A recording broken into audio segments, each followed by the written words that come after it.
karma be diluted if we inflict pain upon ourselves? Not just, not helping others, but then only inflicting pain on ourselves.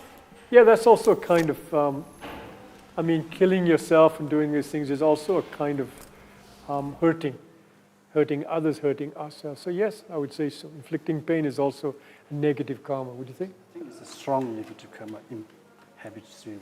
It's a habitual thing. Habitual thing. So committing suicide, they say in Buddhism, is actually will create a very bad future. It's kind of a killing, because our body, from Buddhist point of view, is a very precious thing to get.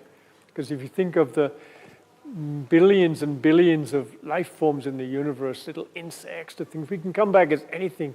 So having a human body is considered the best. And to hurt that body is somehow also not good karmically. So yes, inflicting pain on oneself is also considered negative karma. But again, these are not ethics, no? These are not talking about this is good and bad, but how we are seeing the world, how we are viewing the world, okay?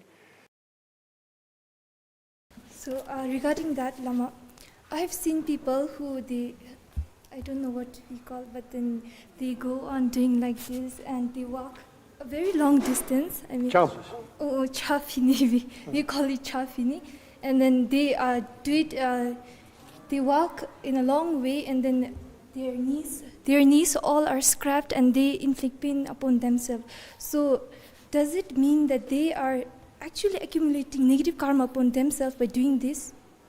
Because their doing this does not benefit anyone around them, like sentient beings, but then they think that they are just diluting their karma. So does it mean that they are actually doing the opposite? No, because when you create good karma or merit, you are doing it for the benefit of others, actually. It's like if you want to become a doctor, and then you leave your family, and you leave your country, and you go overseas. So they might say, oh, you left your family and your country, but you're going there to gain a skill that you can bring back and benefit, actually, right? So it's the same when we make merit. We don't make merit for ourselves. It's to put ourselves in a position that we can benefit others, because we don't have the wisdom at the moment, okay? So when we do things like going around the chotin, doing prostrations, the merit we're doing, if we're doing it for ourselves, it's not going to work, because there is no self. And the whole idea of Buddha practice is to realize there is no self. There is no independent, inherently existing self. So if you're doing it for yourself, it's not going to work, because you're just making that wrong view stronger. So you're doing it to actually undo the self, to go against the idea of a self. To the merit at the end is always dedicated to others. If you don't dedicate it, it's not going to help you wake up to the truth. Okay? You'll get some good result, but it's going to be in samsara. Okay? You're still going to be in the realm of 6 realms, which are basically the mind's actually not really a place, but you're still inside that suffering, the first noble truth. You're not leaving it. So you dedicate that merit to the others. So those who do this, they shouldn't be hurting their body deliberately, but if they want to do practice, effort does increase. That's why we walk to Taksan, we don't go by helicopter. Effort will help. Yeah. Otherwise, you go to the chotin and you go round and round and round, but you could just sit on your bed and imagine going around the chotin. Kind of similar, but the effort does somehow help the practice, help develop the merit, making that effort. Yeah. But the merit is always dedicated to others. Don't forget, if they don't dedicate it to others, it's doubtful if it's really even a Buddhist practice. Okay? Motivation. Yeah, motivation, as he said, should be to benefit others. So when you do the cha across the mountains, it's to benefit others. I want to gain merit that I dedicate to others, and that I maybe will gain wisdom that I can use to benefit others. Buddhism is always about benefiting others, because there is no self, actually, right? Is that correct? You think so? Okay. Boss said it's okay. So. My name is Lawang Dema. So my question is about to be a good person. So like in this materialistic world, I feel like to be a good person is determined by the economic class we live in or the social class we live in. For instance, like to be a good person, like for instance, we see a stranger starving, and like if we have the money, we can be a good person by providing them with food. But if we do not have the economic power, like if we do not have the money, we cannot have we cannot, like even if we are like even if we from our inner mind feel their pain, and even if we want to help them, we cannot do that because we do not have the money to do. So I was wondering to be a good person, like does being a good person really determined by the social class or the economic class we live in? I would say no, because of course if you have money and use it in the right way, but being from a higher economic class doesn't mean you'll use it in the right way. It can be just an ego thing to say I'm better than others. And a lot of people, yes, some people are in poverty, but most people's needs these days are mostly mental. I would say if you go to Timbu Town, you won't meet anybody starving. I mean, of course, people will be helpful to have money. You can help them financially, but most people's problems will be stress, family problems, you know. And these things you can be there as a good human being, as a person, you know, to help them, to advise them, to be there for them when they're in need. You know? That's not necessarily based on financial. Yeah, as I said earlier, ultimately to be a good human being is to wake up, you know. Because at every point, see, being a good human being, it will have its limitations. I want to help you, but okay, maybe I don't have much. I don't want necessarily BBS to film me helping you. I don't want to be on the news saying, look at me, how good I am.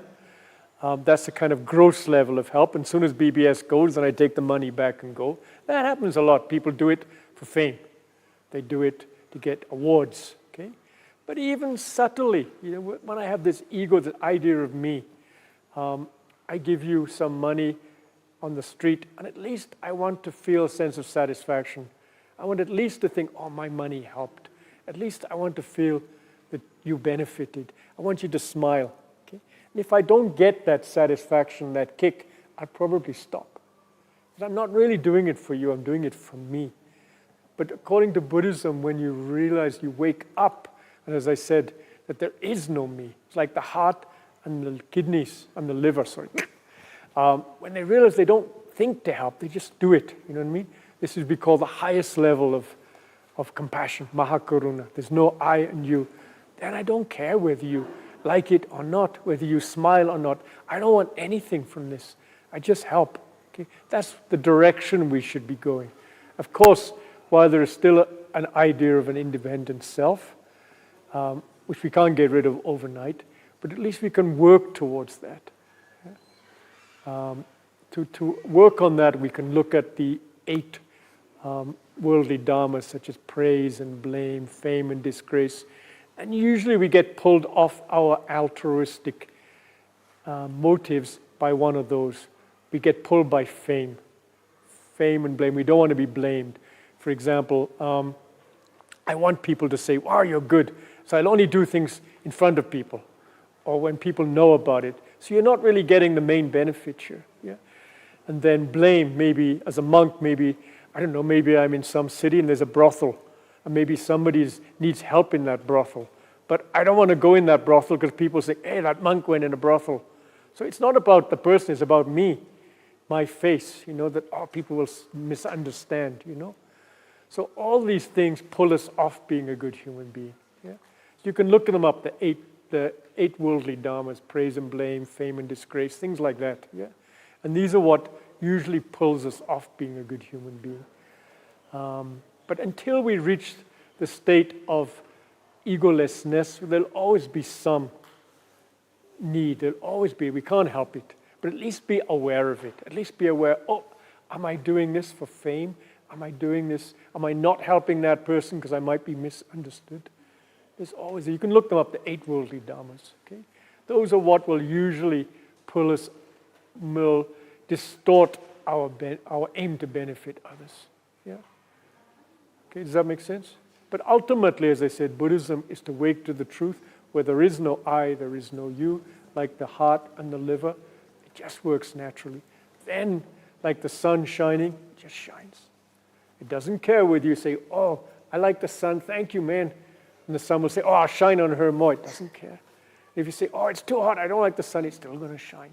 It's kind of like that, you know. Then we don't get pulled by our worldly dharmas, correct? Anything else? The 8 worldly dharmas. You can look them up. But you'll always find when you're pulled off doing something, you lose your right motivation. It's always linked to one of those. Always linked to one of them, which are linked to our ego, ultimately. Yeah. David, do you have anything to add on to that? I think that's Lama said everything. Did I? Oh. Thank you. Next student. Kusampo. So my name is Chofel Zangmutsinde and I'm currently studying Business Foundation first year. So my question is, how can youth find a balance between ambition and inner peace? Okay. The 4 seals of Buddhism are very important. And I really hope that we can get some of them in the education system somehow or other, because this will put our lives in perspective in a good way. When you're doing ambition, you should understand that everything is connected, as I said before. Nothing exists independently, okay? You have a flower, it grows because of water, it grows because of sunlight and a seed. Everything is like that. So in business or ambition, things have to come together. You can't just, you have to see your community, your society. You cannot be successful if the community is not successful. You cannot be happy if the streets are full of people committing crime. You know, we need that connection. So by helping around us, nurturing our soil, the ambition can grow. But also, because everything is compounded, everything is joined, when those things separate, it disappears. So everything is impermanent. And I think this is very important because we attach to, oh, my ambition. But we have to realize that it's not going to work out in that way. Things are going to change. The world is going to change. Our ambition might change. Our views might change. The business society might change. Nothing lasts. And I think this is where we don't get inner peace because we expect it to. We expect that the job that we went to on the first day, I'm going to like it 5 years later. Things are going to change. Yeah? And then we get disturbed because we think, why is it changing? Why is this vehicle I bought getting old? Why is the person, the boss I'm working for changed? You know, but that's life. When you really deeply understand that everything is compounded and everything is changing, then you're more relaxed about things. You have your ambition, you do it, you go for it, but you realize, hey, it might fall apart. Everything falls apart. At some point, it's going to end. Even if the business goes, you're going to get sick. We're going to get old. We're going to die. You know, at some point, whatever we do is not going to last forever. When we get upset when we think it is, not only business, relationship. We think that the person we met is going to remain the same forever, and it's not. But when we realize that the person is going to change, I'm going to change. And at some point, even a good marriage is going to end because of sickness, old age, and death. You know, nothing lasts. And when you get that from very young, that knowledge, that wisdom, it puts things in perspective. And I think you do not get so emotionally pulled. Yeah, I wish they would teach the 4 seals of Buddhism in business school, actually, because then you begin to understand how things really are. So you can do it. You can be the richest person on the planet, but you are not off balance. You understand. And if one day you wake up and your business empire is gone, you're okay. Yeah. One day you go to, this is freedom. I mean, one day he ends up in a 5-star resort in, I don't know, where should we put you? Taipei. And then they put him in a nice room, but then they realize the next day he was only the cleaner and he was not the guest. And then they throw him out. And if he doesn't care, that's freedom. When you understand everything is impermanent, he accepts the 5-star resort that night. He has a good time. He enjoys it. Watches TV. Has a nice bubble bath. Then the next day, hey, you're just a cleaner. You're in the wrong out. He's okay because he understands everything is impermanent. He can accept the good, but he can also accept when things fall apart. That's a kind of freedom. But generally, we're not like that. We only want one way. But it's not possible. Everything changes. Everything ends. And learning that and how to put the ingredients in so that things work. You don't just push forward. If you have business, you have to be nice to your staff. You have to look after your staff. You have to have a good relation with the community. You know, things don't just grow. The flower doesn't grow without the soil. No.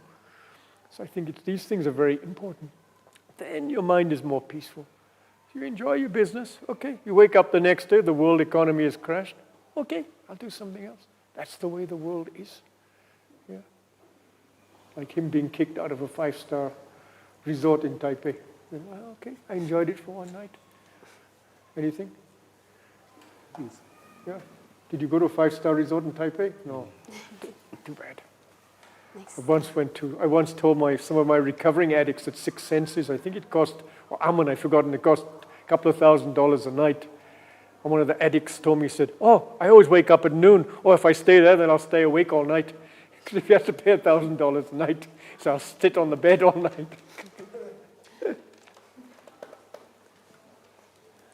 Next student. Yes, next one. I'm Kuzambola. I'm Vinci Shivanchu. I'm a third year student of BA Political Science and Sociology. So, first of all, my first question just came up to me while you were talking about letting things go, and then how suffering doesn't truly just do justice to its real meaning in what the Buddha preaches. So, yesterday, while I was having dinner, I was having a conversation with my friends. So they were teasing each other, and then one of my friends said, "Let it be. It's ignorance." So I was like, "How is letting things be and not minding what the negative comments is ignorance?" Because if you look at the dictionary, ignorance is supposed to mean being unaware of knowledge and wisdom. So I was thinking also how Buddhism preaches that ignorance causes suffering. However, there's also another phrase in the West where they say ignorance is bliss. So, which in essence means that if you're ignorant, then at times you don't have to suffer, but then you'll gain happiness. So I was thinking, does the word ignorance really just do justice to the real idea of what the Buddha preached? Because in Sanskrit, the word for ignorance is something like avidya or something like that. So does it really do justice? And then my second question, how does Buddhism address mental health challenges, and what teachings or practices can help individuals cultivate emotional resilience and inner peace? I know the obvious answer, very, very obvious answer would be meditation and all, but then besides meditation, are there any other practices that might help an individual? Then, since I'm a student of political science and sociology, in the political aspect, it is said that religion and politics must not be mixed much, because religion is a completely personal affair. However, in the societal side, religion is considered to be one of the key institutions in our society. So, in times of societal crises, such as rising inequality or a family breakdown, what role can Buddhist principles of interconnectedness and compassion play in healing and rebuilding communities? And lastly, since we are living in a fast-growing world, Buddhism teaches non-attachment, yet we live in a consumer-driven society, like the desire to own things and all. So how do Buddhist principles reconcile with the pressure of materialism today? Thank you. Okay, I forgot the first one. Idea. No, you're talking about wisdom, talking about ignorance. Ignorance, so does it really do justice? Ignorance is bliss. Temporarily, maybe. I think in the West it means like if you have sickness, something like that, maybe you've got cancer, and then you'll worry about it. So they say better, you don't know, it's kind of bliss. but it's only temporary because the results will still come. So I think the Western thing is not very profound. Ignorance is bliss. It's only like turning your head away from a situation and then you don't see it, so then you feel happy. Like, I mean, they used to have the idea that ostriches put their head in the sand so they couldn't see the animals attacking. They discovered that that's not actually true. They're actually listening. But anyway, that was the idea. With the ostrich put their head in the sand and then they don't see the leopard or whatever coming. They're safe, but they're not actually. So for that moment, yes, they're blissful. They're not scared by the leopard, but they're going to get eaten. Yeah? So I don't think that, other than temporarily, the Western idea of wisdom is not really wisdom. It's just hiding from reality. Yeah? But you can't hide from reality. It's going to hit you. No? Buddhist idea of wisdom is to understand the truth. Yeah? As I said before, which is to know how everything is interconnected. Everything will change. Okay? So that's the Buddhist idea of wisdom. Without that, we will act in an ignorant way. Okay? Buddhism is, okay, even going beyond that, is to see how things really are. Okay? To see how things really are. So maybe this is a little complicated, but I'll explain it once. Everything is connected, like I said, like it's a mirage. We see it as a mirage, but it doesn't really exist as a mirage, right? It's nothing really there. Rainbow is the same, joined together, water and moisture, and light, and you see a rainbow. You look for the rainbow, it's not really there. Okay? You might say there's a table. What is it? It's 4 legs on the top. Okay? So we think, we all live in Bhutan, we know what a table is. You take it to the Amazon jungle, they might think it's a boat. It's not ultimately a table. An animal might come in, a goat, it will jump on top and think it's a place to stand. A child might see it as a place to hide. It's not ultimately a table. So everything we see is a creation of the mind. Do you get that?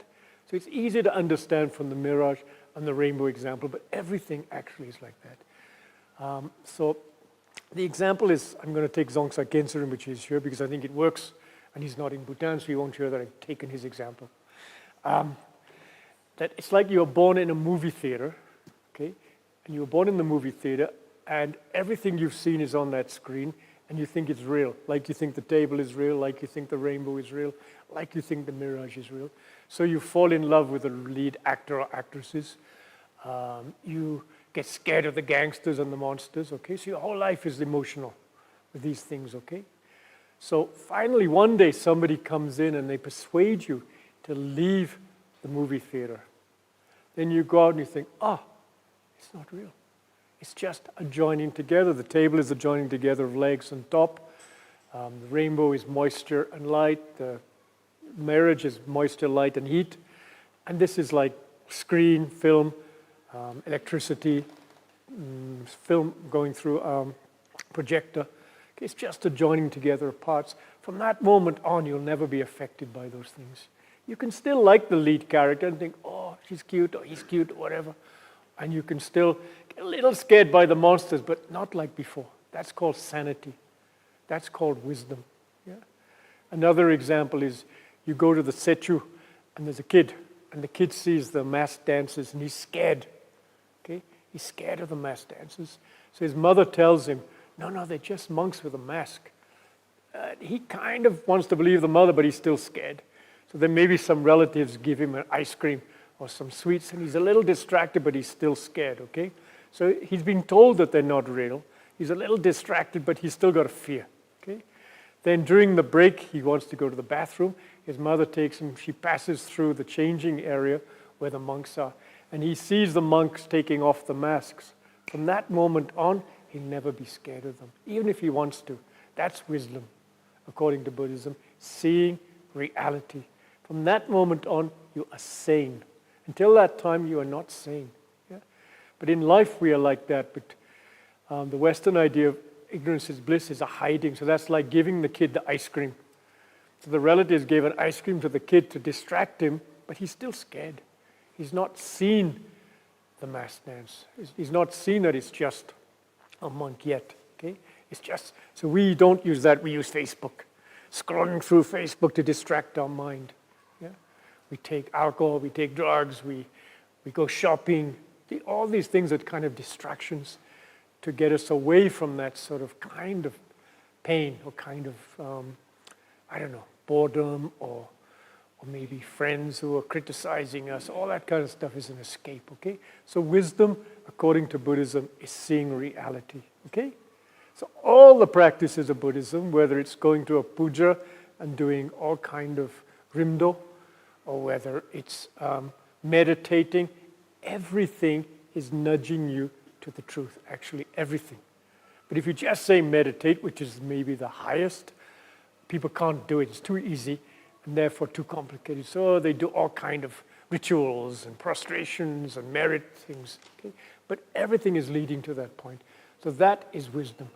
The Western way of wisdom is bliss doesn't get to that point. It's just hiding from the monks. It's like turning the head away so you don't see them, so now you feel happy. But they're always going to come back. The kid's going to have to see them at some point. You know? So that's the aim. So according to Buddhism, wisdom is to see reality, which means to awaken to the truth. And the name Buddha is not a god. A lot of people in Bhutan say Buddha is a god. Buddha is not a god. Buddha, La. God in Dzongkar is La. He's not a La. Buddha in Sanskrit means to wake up, an awakened person. Because what the Buddha did was wake up to the truth. Okay?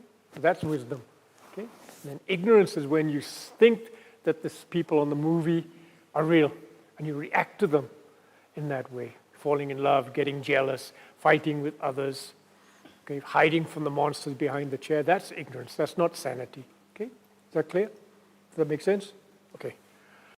How does Buddhism address mental health challenges, and what teachings or practices can help individuals cultivate emotional resilience and inner peace? So besides meditation, are there any other practices?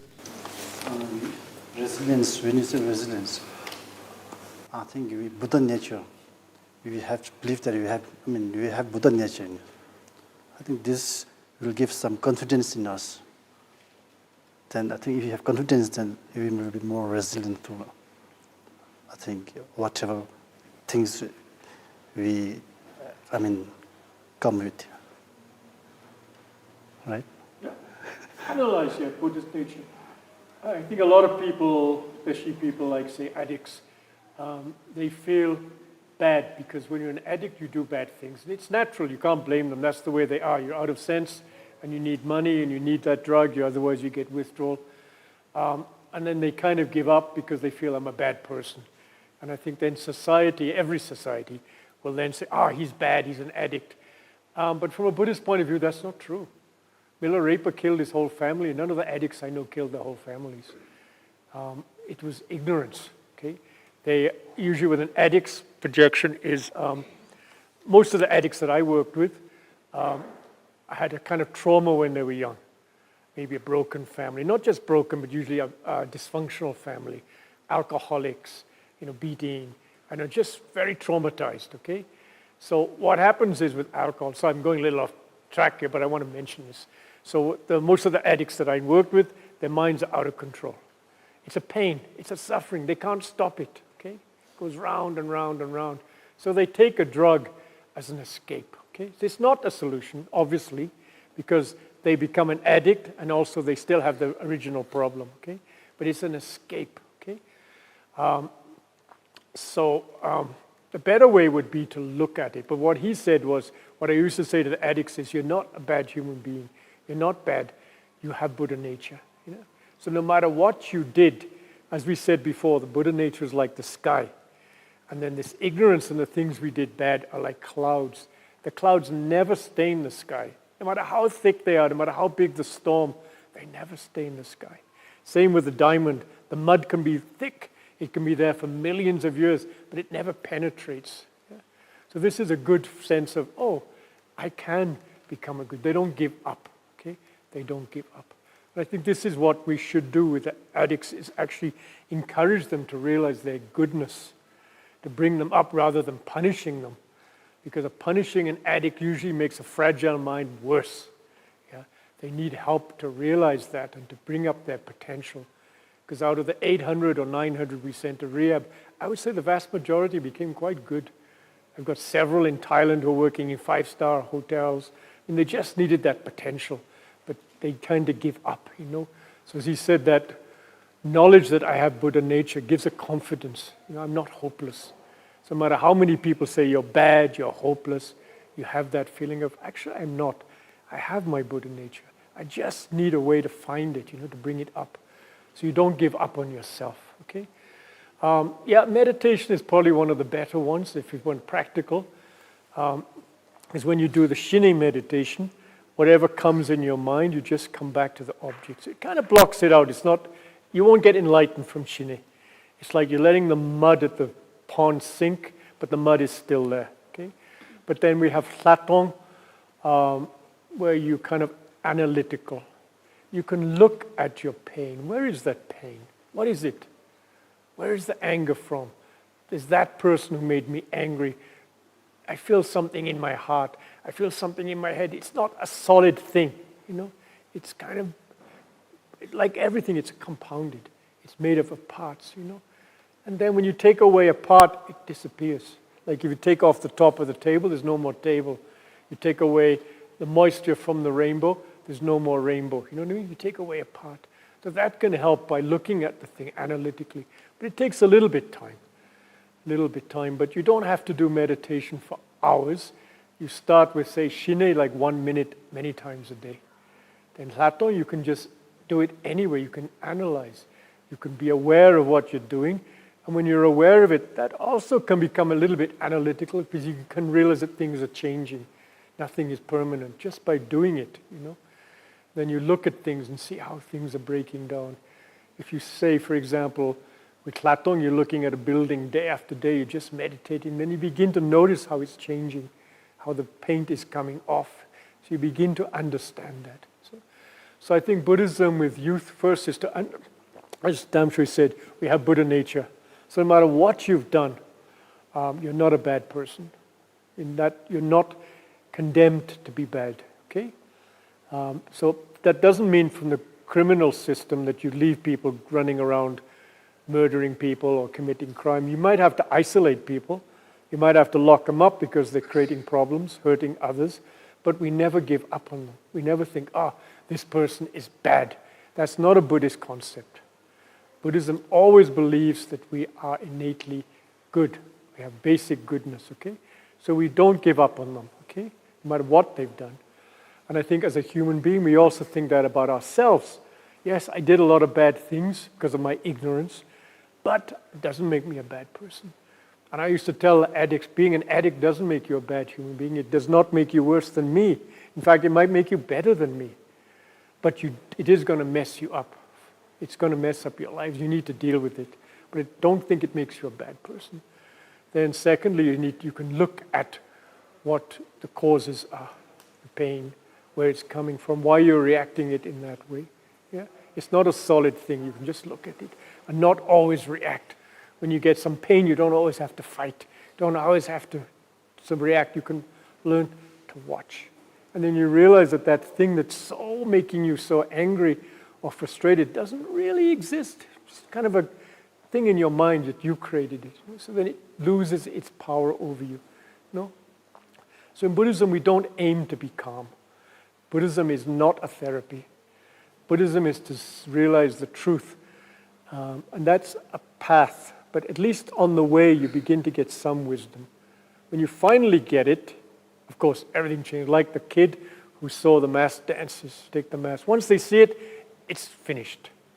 But until that point, you can at least begin to intellectually say, okay, I understand that they're not really monsters, but you're still scared. But at least you're going in the right direction, okay?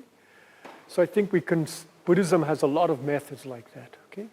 That can help. But when you realize how things are, it's done. It's done. It's like being afraid of monsters in a dream. You're afraid of them in a dream, but when you realize it's a dream, they don't scare you anymore, right?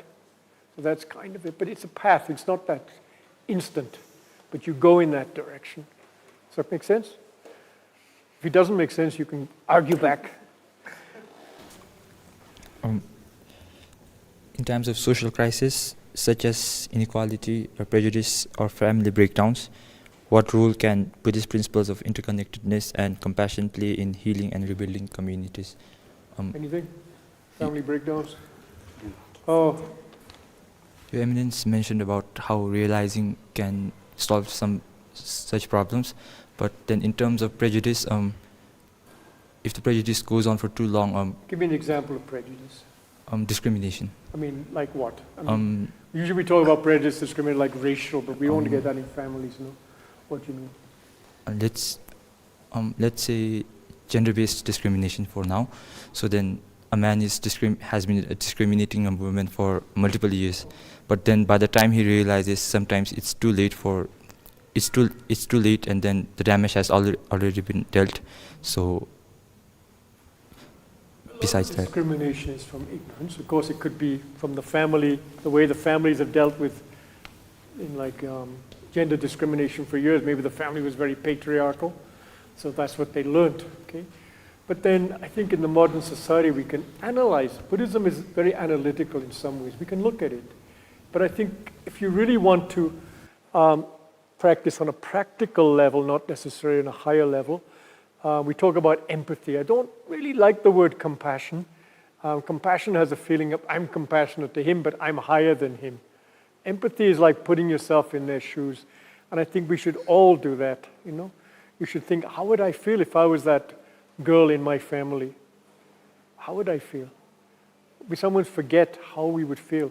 If you're working in an office and you're rude to the customers, or in a shop, we have to think, how would I feel if I was that customer? That I've traveled all the way from Pemagotzel to get my work done in an office or to do something, and the person is not nice to me. The person is not helping. How would I feel? Or if it was my mother that came all that way, or went to the office, how would I feel? Sometimes we forget that.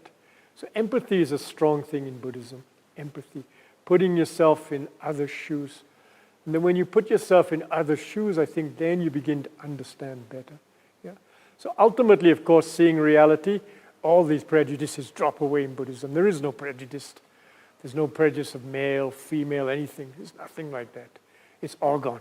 Because all those things are just concepts anyway. They're just concepts. But until that point to live in a society, I would say cultivating empathy is good.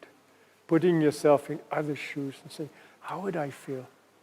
How would I feel if I was discriminated against? Because in the olden times in Europe, they would say it's the slave trade, for example. They used to enslave blacks. And a lot of people say, oh, but in those times it was different. You know, they didn't have that knowledge like now. It's true, but on the other side, would they have enslaved their own children? Would they enslave their mothers? They wouldn't, because they know being a slave is not fun. So they did know there's a pain. And we do know what pain is, and we do know what kindness is. If I'm angry with somebody and I want to hurt them, I'll use certain words because I know that they hurt me. Or I'll punch them because I know that pain hurts me. And then if I want to help somebody, I'll use certain kindness words because I know that those words soothe me. So we all know what pain and suffering is. So we have to look at that and say, okay, this person is being discriminated against, but I know that if I was in that situation, I would feel hurt. I would feel bad, and we have to put ourselves in those situations. Then moving ourselves back and forth mentally, I'm this and that, which is very good in Buddhism. We do a lot of visualization. You know, we should be very good in that. And I visualize myself as that girl in the family who's discriminated against. How would I feel? Imagine I'm a girl sitting in that family who's very patriarchal. You know? And I would understand that people being rude to me, telling me to do this like a slave, is not good because I wouldn't like it. Yeah. So I think this is important as a basic. Yeah. But of course, ultimately, yes, when we wake up to reality, there is no male, female. There is no, these are just concepts. No? Does that make sense? But you can always argue with me if you don't agree with me, anybody, and I'll pass them on to him. I'll escape. He's the one that studied. Is that okay? Was it clear? Yeah. So we do have, in Buddhism, we do talk about relative practices, okay? Dealing with daily life, but the ultimate aim is to wake up, okay? So ultimately is to see the mask dancers without the mask. That's it. Or to see that the projecting in the movie theater is just a projection, okay? That's the ultimate goal. But until then, if people are not ready for it, you might have to do a little bit in between. you know? Yeah. You have to be, we would call it in Buddhism, panya, no? Panya is a Sanskrit, skillful means, no? Skillful means.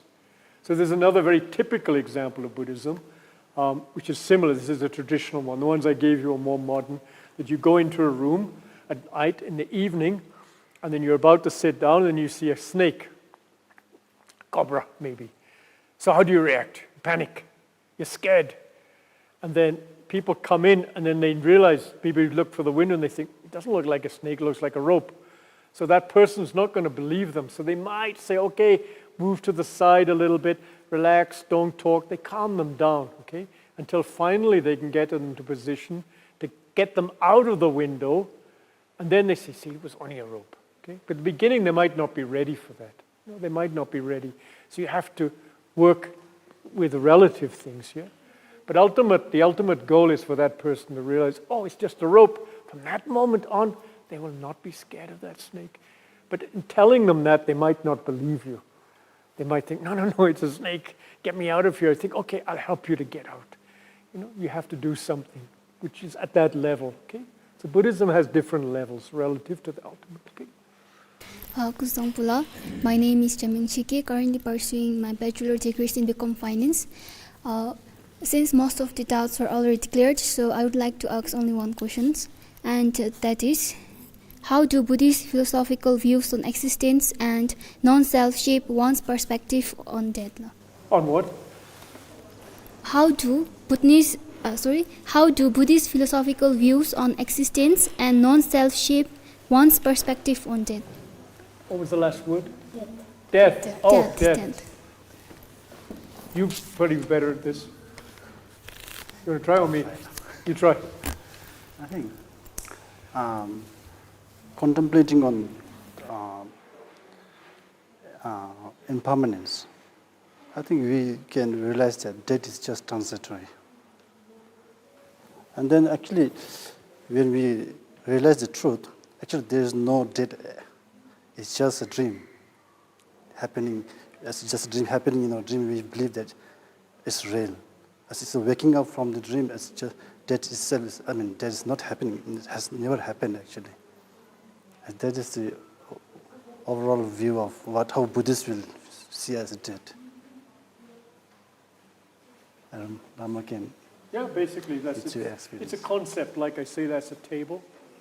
And we think it's a table. We think of death as just a concept. It doesn't really exist.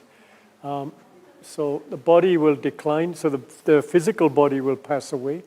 But then the mind continues on, a mind stream. So this is another important point. We don't have a soul in Buddhism. People think that we often say, oh, my soul. But we don't have a soul. We have a mind stream. Okay? But understanding, what did you say, impermanence? No, what did you say? Understanding non-self. Okay. Non-self means that I don't ultimately exist as a thing. For example, okay, I'll give the example. If I say my name is Shenphen and I'm 28 years old and this is my view of me, okay, then you say, where is this thing called Shenphen, okay? I say here, I point to here, okay? Japanese point to their noses, I don't know why. When you say, where are you? They say here. Most others say here, okay? I say, but where? So, okay, I visualize taking off my arm. So where am I now? Yes, still here, the arm is gone. Take off a leg, where are you? Yes, still here. Take off another arm. Take off out an organ. Yeah, still in the main part of the body. Take out the ribs, at some point I think, oh, I went. I disappeared. But where was I? Where did I disappear? Was I in the liver? Was I in the arm? Which part? Where was this thing called Shenphen? There wasn't a thing. It's just a combination of things which joined together temporarily, which was given that name, like the table. Yeah, you can take off the leg, where is the table? Yeah, it's still there. Take off the top, where is the table? Okay, then you think, oh wait, it's gone. Where was this thing called a table? So that's the Buddhist idea of non-self, that there is no inherent, which means there's no permanent existing self. It's just a joining together of things, okay? So when you get death, those things fall apart, that's it, okay? But the mind stream goes on, okay? And the mind stream, unless you realize the truth and you're out of samsaric, is propelled by your karma. Okay? So it propels it forward into the next life. How that works is, imagine you're playing snooker. Anybody played snooker? So you hit one ball, pong, and it stops. And this one moves on, right? So the way you hit this ball and onto that one decides which way this ball moves, right? Kind of like that. So this one stops. You can't really see anything going on, but there's an energy, kind of an energy, right? So one ball comes, hits the other ball, the other one moves on. That's how things move on at death, okay? That's the mind stream. Then it moves into the next ball, which is decided, if you like, how you hit this one, okay? So it's kind of like that. So this one stops, which is the body, the physical body stops, while the mind stream moves on, okay? Does that make sense? But it's just a concept. The idea of a thing called me, Shenphen, or a table doesn't really exist. There's no real thing called me. If you look for it, you will not find it. Just a temporary gathering, like the rainbow, like the mirage. They're just certain things joined. We gave them a name based on our education, our understanding. Then it fell apart. But for an object, they don't have a mind. We have a mind. That's the difference between me and the table. As Rinpoche said, if you sit on the table won't be upset. Okay? If you sat on him, you might say, hey, I'm not a chair. Yeah? So that's the difference. We have a mind. Okay? Does that make sense? So think like the snooker ball, if you like. Bonk. The body stops, the physical body, then the mind stream goes on into another body, into another form. Okay? And how you hit this first one decides which way this one goes. That means your karma decides how the next one moves. Make sense? Thank you. Good question. Kuzampul Lama. My name is Ronit Thara, and I'm a second-year student currently pursuing my degree in developmental economics. So ever since I was a kid, I've always been fascinated with the concept of death, reincarnation, and ascending from the wheel of samsara. So my question will be based on that context, and I would like to ask you this question. It's a two-part question. So basically, in Mahayana Buddhism, there is a belief in reincarnation. May I ask if you have gained any insight into your past lives? And as a Buddhist monk, could you share what you consider your most significant achievement in spiritual realization so far? Well, that's easy. I can't remember what I had for breakfast, let alone what I did in my last life, and I've had no realizations. Anything else? Second. I don't have no realization. So I guess that would be it. But I'll explain a bit about the wheel of life, though, as you mentioned it, okay? Yes. The wheel of life, mainly there's 6 segments, right? Yes. So these are not really places, okay? These are more like mindsets. You wake up in the morning and ta-da, you feel good. Then you look on Facebook and all your people that you don't like have commented on your latest project. And you think, oh, hell rims. Oh, I hate that, okay? Then again, lunchtime, you feel a little bit okay, you go for lunch. These are all the states of samsara, okay? What we call heaven, hell, and then the animal and human, no? But these are considered states of mind, not places, okay? And this is a mistake a lot of people say when somebody dies, they say, oh, I hope he goes to heaven. Now see, samsara is a compounded phenomenon. It does not exist. It's like a mirage. It's like a rainbow, like we talked earlier. It does not exist, okay? It's just in our mind, okay? So the aim, if you look at the wheel of life, you'll see above the wheel is the Buddha, outside the samsara, pointing at the moon. He's not pointing at the heaven. He's not pointing heaven. He's pointing at the moon. So the moon is the waking up. The moon is when you see that the mass dancers are not monsters. That's what he's pointing at. Yeah? So our aim in Buddhism is not to go to heaven. Okay? We do not believe in a creator God, the God realms. The gods are also considered temporary because they're created by karma. And anything that is created will fall apart. The table, my body, anything, mountains, anything that's compounded, anything that's created, like the rainbow, mirage, will fall apart. So the God realms, the gods themselves and the realms are created by karma. So they will not last, they will fall apart. So Buddhism does not aim for heaven, God realms, because they're not permanent. So no matter how nice they are, No matter how long they last, at some point, the karma will end, and then you fall down. So the Buddhism is the Buddha pointing at the moon, which is to awaken to the truth. Okay? Yes? Is that a better explanation? Because the first two, I don't remember what I had for breakfast, no idea of last life, and I've had no realizations. That's it. Thank you. Anything? Did you remember your last life? What's your realization? I think he's an enlightened Buddha. He's sitting quietly. I think one thing we generally have doubt whether we really have past life or future life, I think, emotionally, most of us. I think for me, like, even the Theravadins, they have these Jakarta tales where Buddha talks about past lives, meaning. And from then on, I think, and another thing is like, we people, when we die, even the science, I think, if I'm not mistaken, they say like nothing is ever lost. Even so our body disintegrates or fall apart, it might change into a vapor or like gas, something like that. Nothing is really lost. And in that sense, Buddhists can say like the mind is, consciousness is more subtle than these gross forms. So there is no any condition or obstacle that has struck this continuity of consciousness. So I think in that, with that reason, I think I can still believe and strong that there is past life or future life, I think. Yeah. That's mine. There's no proof, okay? Science might say, it's not reasonable, but science doesn't have an explanation either. I mean, science will say the Big Bang started everything. But can we really believe that just a Big Bang caused people like us to have minds, to love art, to produce music, just came from a Big Bang? It doesn't make sense either. So the Buddhist one is not easy to understand, but I would think it's probably more logical than the scientific explanation. Yeah? And everything like an apple tree comes from an apple seed. So that's how it continues. So mind comes from mind, basically. We're not talking about brain, we're talking about mind. Yeah? The mind comes from mind. It doesn't come from nowhere. Nothing comes from nowhere. If things came from nowhere, then a tree could suddenly come in this room. A dog could suddenly appear on the ceiling. I could suddenly become 20 years of age. But things have a pattern. There's a pattern. Yeah? So mind comes from mind. Yeah? Is that right?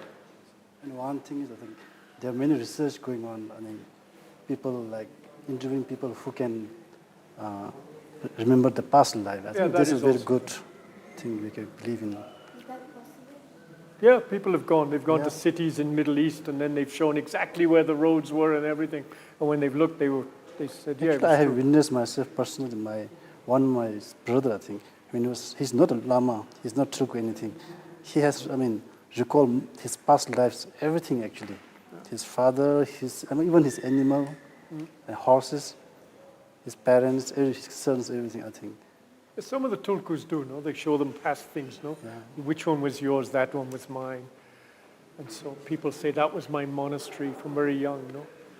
People like us can't even remember breakfast. Did I have coffee or tea? Already gone.